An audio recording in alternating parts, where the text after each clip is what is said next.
Hi everyone.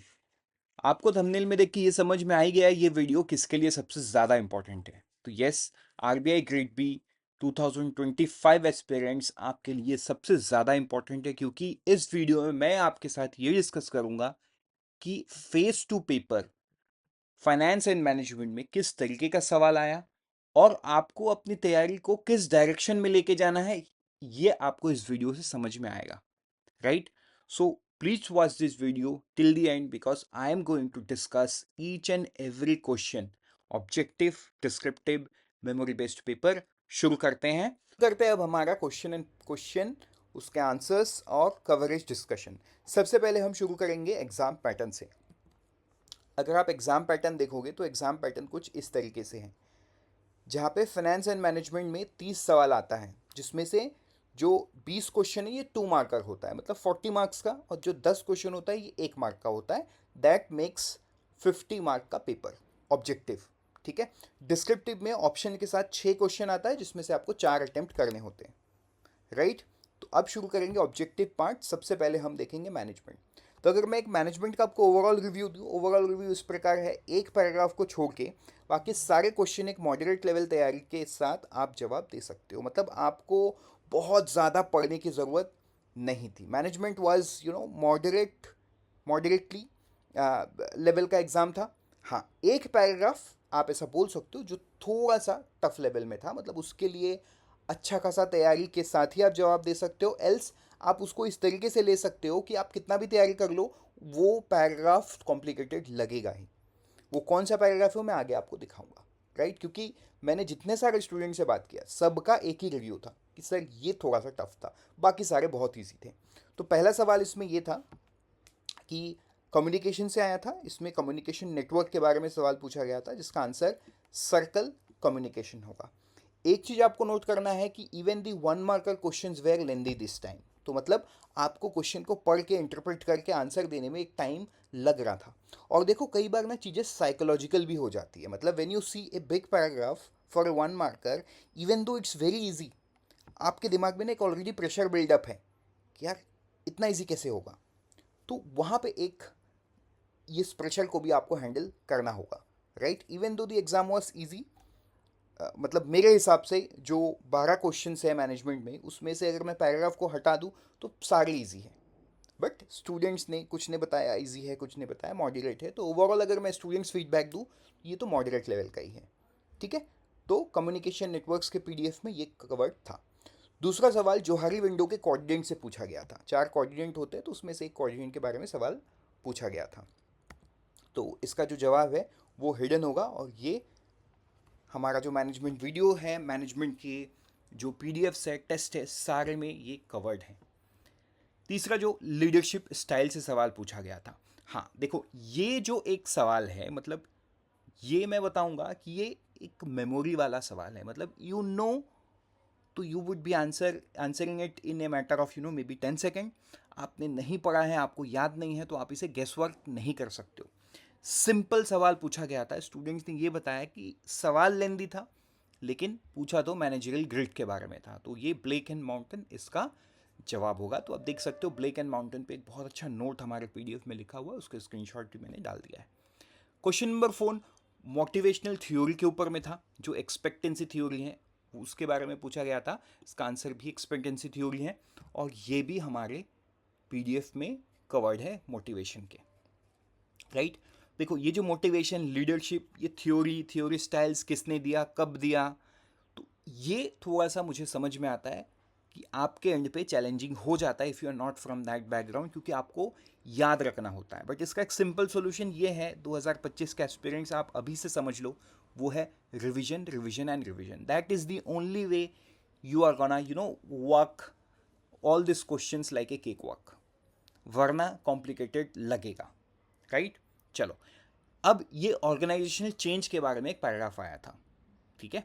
Organisational change 5 to 8। तो देखो ये जो पैराग्राफ है ये थोड़ा मॉडरेट लेवल का था।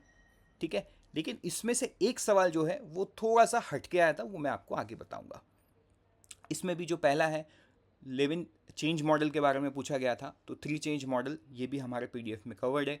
फिर कॉटलर के 8 स्टेप मॉडल के बारे में सवाल पूछा गया था, वो भी हमारे पीडीएफ में कवर्ड है। और एक जो सवाल था इसमें मैकेंजी 7S मॉडल के बारे में पूछा गया था। तो हाँ, ये एक comparatively it's a different theory, ये हमने कवर्ड नहीं किया है। और most of the student said कि ये थोड़ा सा उन्हें भी कॉम्प्लेक्स लगा। मतलब 90% of the student to whom I talked with, they have not heard this particular theory. तो हाँ, ये मैं बोल सकता हूँ ये थोड़ा सा एक सवाल इस पैराग्राफ बेस्ड क्वेश्चन में टफ आ गया। ठीक है, मैकेंजी 7S मॉडल से सवाल पूछा गया। फिर ADKR मॉडल के बारे में पूछा गया। ठीक है, इट इज़ वेरी सिंपल। जब आप इन मॉडल्स के बारे में पढ़ते हो ना, तो एक बेसिक चीज़ पढ़ते हो सबसे पहले, फुल फॉर्म क्या है। ठीक है, तो देखो, आप अगर हमारे कोर्स के PDF में भी देखोगे ना, तो सबसे पहले ही आपको इसका आंसर मिलेगा अवेयरनेस, और वही इसका जवाब था, अवेयरनेस। राइट, तो सवाल दिखने में कॉम्प्लिकेटेड था ज़रूर, बट इट वॉज ईजी। अब आते हैं उस पैराग्राफ में जिसकी बात मैं शुरू में कर रहा था, वो है क्वेश्चन नंबर 9 to 12 में। आप देख सकते हो इसमें जो पोस्ट मॉडर्नाइजेशन के बारे में एक अच्छा खासा नोट लिखा हुआ था। अब देखो, ये एग्जैक्ट नहीं होगा, करेक्ट। ये हमने स्टूडेंट से बात किया, उन्होंने जिस प्रकार बताया, कुछ ने कॉमन बताया, कुछ ने अनकॉमन बताया, प्लस माइनस करके हमने मेमोरी बेस्ड बनाया। बट जो थीम है मेन कि पोस्ट मॉडर्नाइजेशन के ऊपर में सवाल पैराग्राफ था, वो आप देख सकते हो। अब इसी के ऊपर बेस करके, मतलब इस थ्योरी के ऊपर बेस करके ना, आपके सिलेबस से सवाल पूछा गया। That was kind of moderate to tough, मैं ये बोलूँगा। मतलब ईजी नहीं बोल सकते इसे हमें, क्योंकि if you are not from management background तो आप इन थ्योरीज को कनेक्ट नहीं कर पाओगे।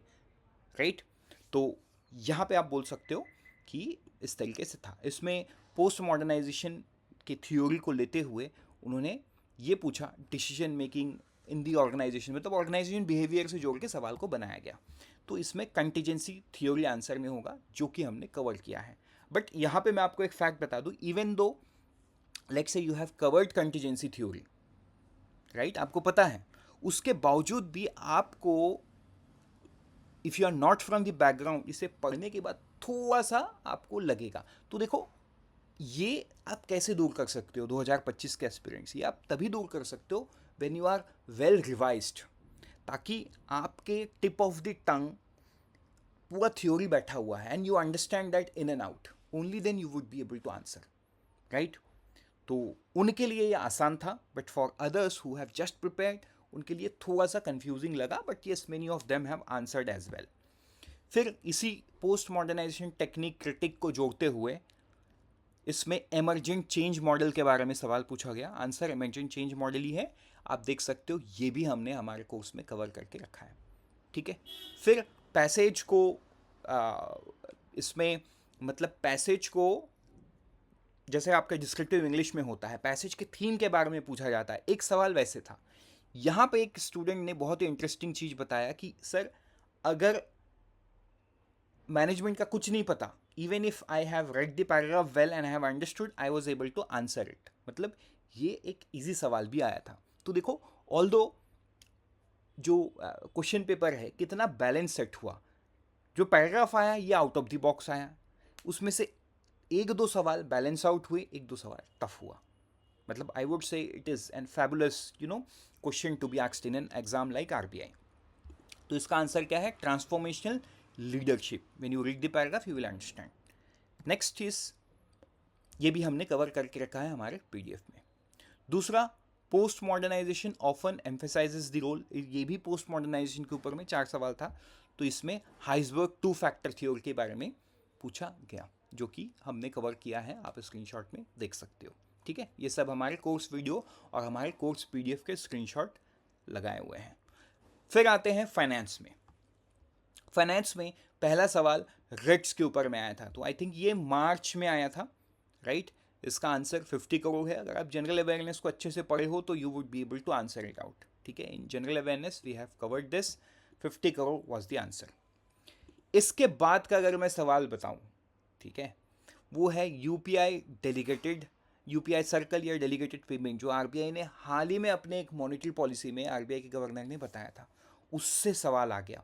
आप सोचो, this could be one of the easiest question that can be asked in finance. मतलब आई वुड स्ट्रांगली बिलीव, मैंने क्लास में कई बार बताया कि ऐसे सवाल फेज 1 में आते हैं, बट ये फेज 2 में आया। So the every phase 2 aspirant was lucky.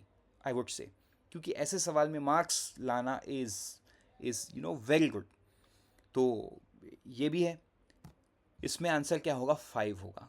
तो ये हमने मल्टीपल जगह पे, हमने हमारे कोर्स वीडियोस में, EBF वीडियोस में, मैंने खुद लाइव क्लास में, क्वेश्चंस वाले MCQ वाले क्लास में कवर किया है, राइट। और भी ये मल्टीपल जगह पे कवर्ड हुआ है, करेक्ट।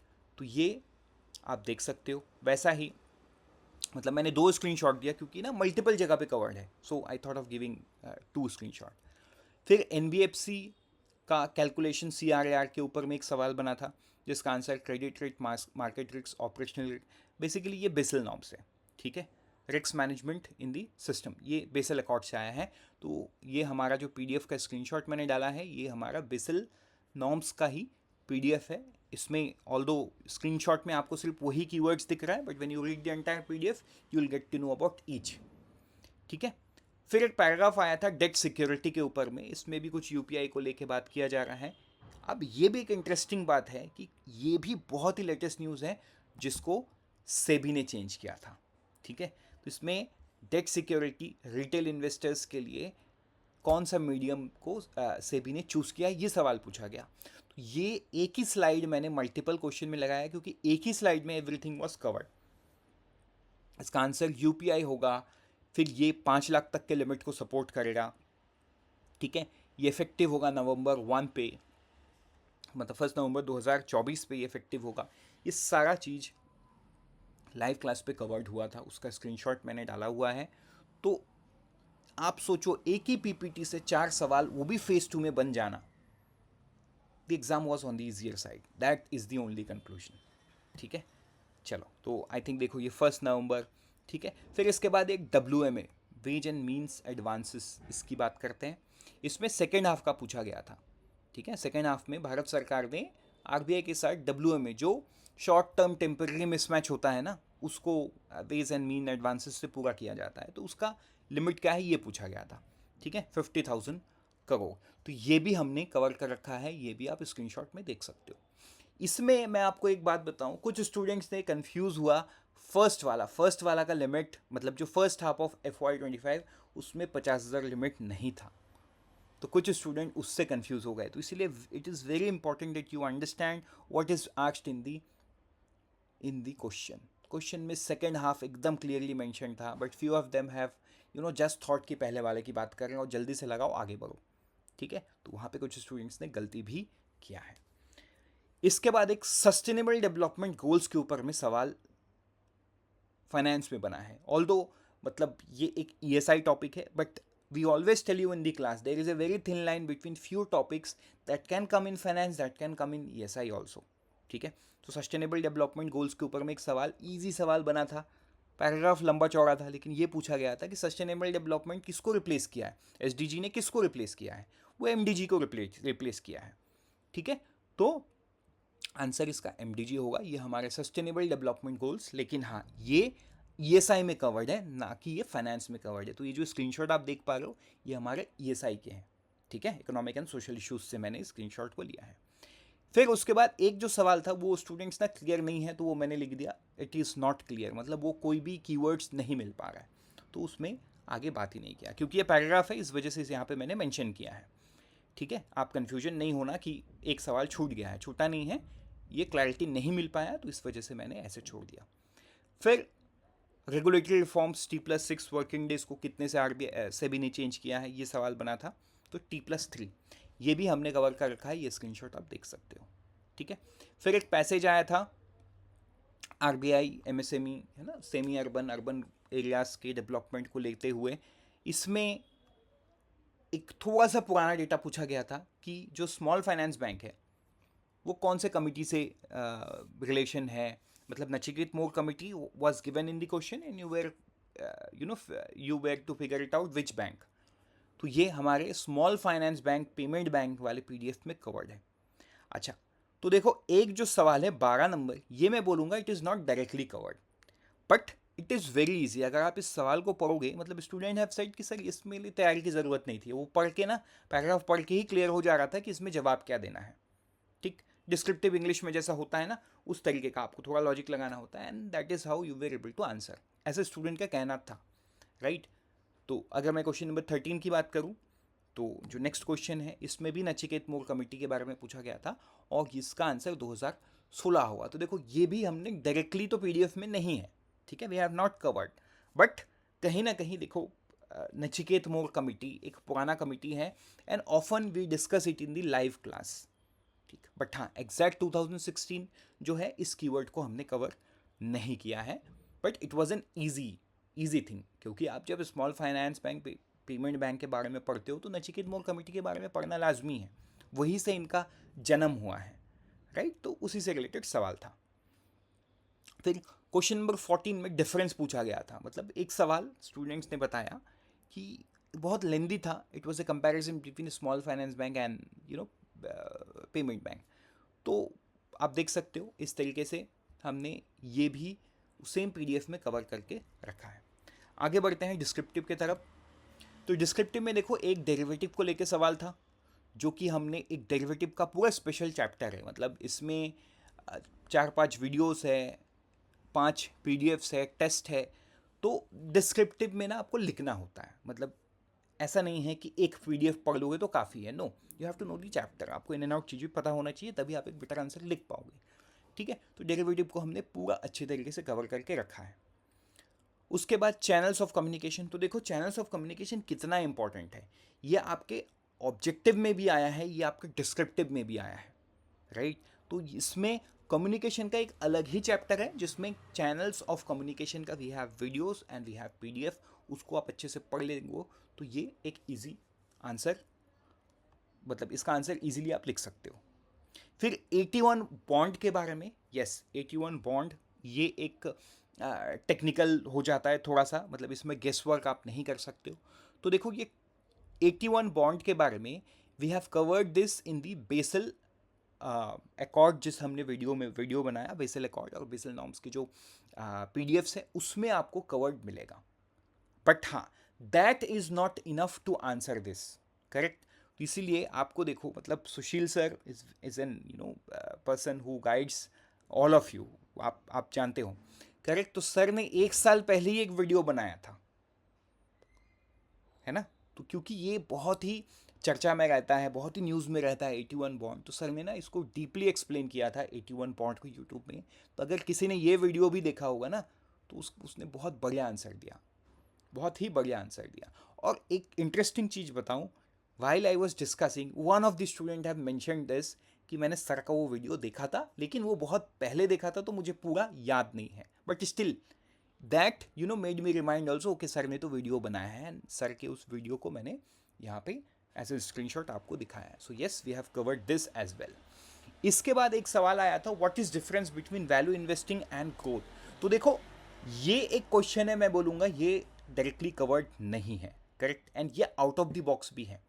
हम स्टार्टअप कल्चर की बात करते हैं ना, नई कंपनीज की बात करते हैं, तो उससे जुड़ा हुआ एक सवाल आ गया थोड़ा आउट ऑफ द बॉक्स। तो कुछ लोगों ने इसको आंसर करने की कोशिश की है, कुछ लोगों ने इसे छोड़ दिया है, तो ये हमारा कवरेज इस पर नहीं है। तो इससे क्या होता है, कवरेज खत्म होता है। अब हम ना एक ओवरऑल डिस्कस करते हैं कि कैसा कवरेज रहा है। तो देखो अब मैं कवरेज की बात करता हूँ, एग्जैक्ट कवरेज। तो जैसे कि आपने जो पीडीएफ मैंने शेयर किया था उसमें देखा कि मैनेजमेंट से हमने शुरू किया, मैनेजमेंट में टोटल हमने 12 क्वेश्चन ही मैप कर पाए, and this are very exact questions. Questions के वर्डिंग में चेंज हो सकता है, लेकिन क्वेश्चन का थीम और क्वेश्चन का आंसर्स एग्जैक्ट सेम है जैसा कि स्टूडेंट्स ने बताया, and it is not about 1 or 2 students, we have talk to multiple students, and सारे स्टूडेंट्स का सिमिलर होने के बाद ही हमने क्वेश्चंस बनाए, राइट।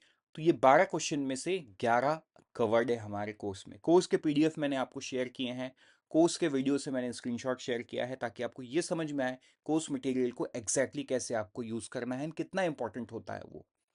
दूसरा, अगर मैं फाइनेंस की बात करूं, इसमें 14 क्वेश्चंस ही हमें मिल पाए, इसमें से 12 डायरेक्टली कवर्ड है एंड एक इनडायरेक्टली बोलूंगा, क्योंकि उसमें स्मॉल फाइनेंस बैंक का इस तरीके से सवाल पूछा गया था, वो बहुत ही बेसिक था, जिसको आंसरेबल, मतलब जिसको आप इजीली आंसर कर सकते हो। तो 1 इज इनडायरेक्टली कवर्ड, या आप ऐसा बोल सकते हो नॉट कवर्ड। स्टिल 14 में से 12 कवर्ड है। तो देखो एक्चुअली अगर आप देखोगे ना, फाइनेंस एंड मैनेजमेंट में 30 क्वेश्चन आते हैं, जैसे कि मैंने आपको बताया था, राइट? लेकिन यहाँ पे आपको 30 क्वेश्चन नहीं मिलेंगे, यहाँ पे कम ही क्वेश्चन मैप हो पाए हैं. So this were the only question that we were able to figure it out by talking to multiple students, right? बाकी स्टूडेंट्स को याद नहीं है, मैप नहीं हो पा रहा है. जो स्टूडेंट श्योर नहीं है वो क्वेश्चन हमने इंक्लूड किया ही नहीं है, so that there is no confusion at your end. आपको एग्जैक्टली किस डायरेक्शन में आपको तैयारी करना है ये समझ में आई होप आपको अब तक आ गया है. वैसे ही अगर मैं डिस्क्रिप्टिव एफएम की बात करूँ तो इसमें टोटल 6 आता है, आपको लिखना 4 होता है, but we were able to figure it out only 4 questions. बाकी जो 2 है ना, क्योंकि देखो लोगों को याद वही था जो लोगों ने अटेम्प्ट किया, ठीक है? तो थोड़े से क्वेश्चन ऊपर नीचे थे, जैसे ऑब्जेक्टिव में भी आपने देखा, ठीक है, पोस्ट मॉडर्नाइजेशन कल्चर को लेके एक पैराग्राफ आ गया था, तो इस तरीके से डिस्क्रिप्टिव भी था, बट 4 क्वेश्चन बहुत सेफ साइड पे था एंड सारे कोर्स में कवर्ड थे. So friends, all the very best for your 2025 examination. Hope to see you all as an RBI grade B officer. मिलते हैं किसी दूसरे वीडियो में. Till then always remember, we help you prepare 50% faster.